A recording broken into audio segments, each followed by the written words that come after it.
विश्व स्वास्थ्य संगठन ने कोरोना से मरने वालों के आंकड़े जारी किए हैं, जिसके मुताबिक भारत में 47 लाख लोगों की मौत हुई है। जबकि भारत सरकार के आंकड़ों के मुताबिक देश में कोविड से मरने वालों का आधिकारिक आंकड़ा 5.2 लाख के करीब है। ये आंकड़ा WHO द्वारा जारी किए गए आंकड़े से 10 गुना कम है।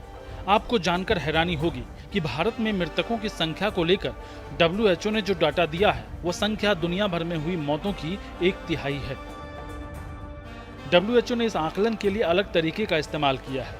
उन्होंने देखा कि महामारी से पहले क्षेत्र में मृत्यु दर क्या थी और बाद में क्या थी, यानी क्षेत्र में सामान्य दिनों में कितने व्यक्तियों की मौत होती थी, वहीं महामारी के बाद क्षेत्र में कितने लोगों की मौत हुई। WHO के आंकड़ों के मुताबिक भारत के अलावा रूस, इंडोनेशिया, अमेरिका, ब्राजील, मैक्सिको और पेरू जैसे देश में सबसे अधिक मौतें हुई।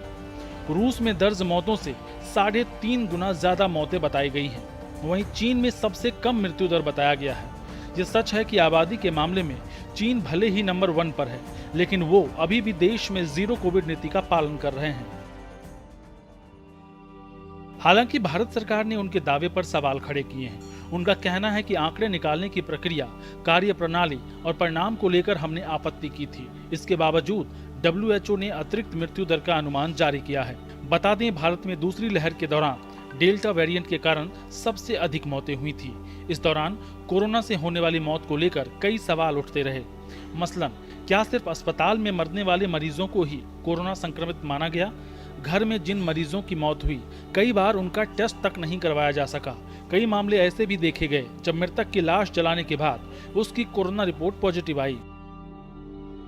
इतना ही नहीं, रजिस्टर में दर्ज मौत की संख्या शमशान कब्रगाह में मृतकों के अंतिम संस्कार की लगी लंबी लाइन से काफी कम थी। उस दौरान कई अखबारों ने इस मामले में रोजाना रिपोर्टिंग भी की थी और बताया था कि असल संख्या दर्ज संख्या से कई गुना ज्यादा है। बिहार, कर्नाटक जैसे कई राज्य ऐसे भी रहे जहां पर कोरोना से मरने वालों का डाटा कई दिनों के बाद अपडेट किए गए, जिससे सवाल भी उठे कि डाटा आने में देरी क्यों हुई।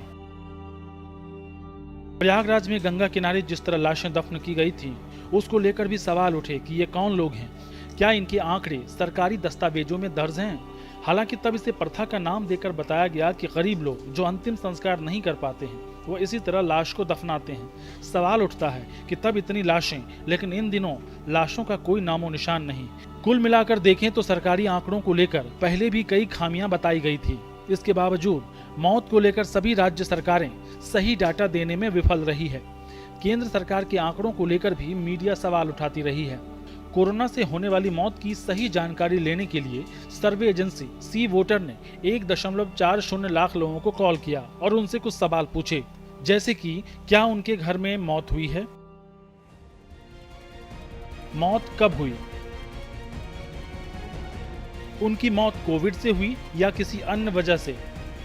इन सभी सवालों के जवाब को एक साथ मिलाकर पड़ताल की गई। जो जानकारी मिली वह चौंकाने वाले थे। जून 2020 से जुलाई 2021 के बीच हुई कुल मौत की संख्या 32 लाख हैं। इसमें 29% मौतें सिर्फ कोरोना की वजह से बताई गई है। अप्रैल 2021 से जुलाई 2021 के बीच 27 लाख लोगों की मौतें हुई हैं। यानी कि कोरोना महामारी के आने के बाद मौत का प्रतिशत पहले के मुकाबले 27% बढ़ा है। जानकारों का मानना है कि ये बढ़े हुए मौत के जो आंकड़े हैं, वो कोरोना की देन है।